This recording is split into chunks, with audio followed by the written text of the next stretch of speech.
I knew that it was high, but I was surprised to see that there were almost 2,000 police-reported incidents of IPV in a single month, involving almost 700 children in our province. Acting Manitoba Advocate for Children and Youth Ainsley Crone says it's the first report of its kind, following 671 children exposed to intimate partner violence, or IPV, in April of 2019. Over the 1 month period, there were 1,943 police-reported cases of IPV. 342 of those were witnessed by at least one child or youth. We originally wanted to do a 1-year retrospective case study, but what we found is that when we started looking at the numbers, that the sheer volume of numbers in our province was just simply too high for us to be able to we didn't have enough resources to go through all of those police-reported incidents.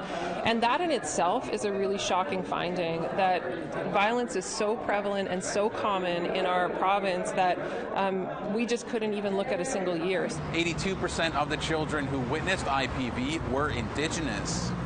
The report contains a story by a First Nations youth named Louise. She recalled police coming to her home and said officers did not acknowledge her.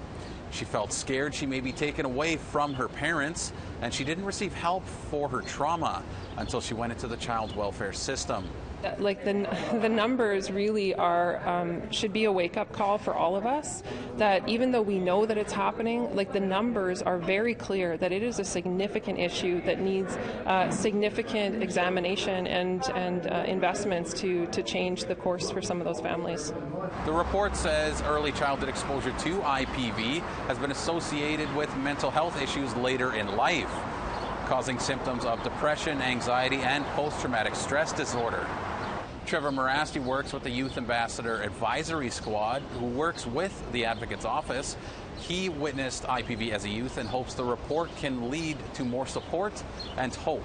No matter how dark the days seem or how alone you feel, there's always going to be people there for you. You just got to keep your head up and just ask for help when you feel at your lowest, because there are people there and you're not alone.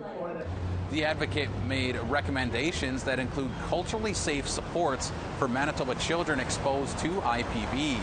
Now what we do is we turn to recommendations compliance work, which is a really important aspect of the Advocate for Children and Youth Act, and it allows the Advocate to track compliance with recommendations made under that Act and to track that publicly, so that the government has a responsibility and an obligation to respond to our office when we're saying provide us with the evidence of what you're doing to enact these recommendations.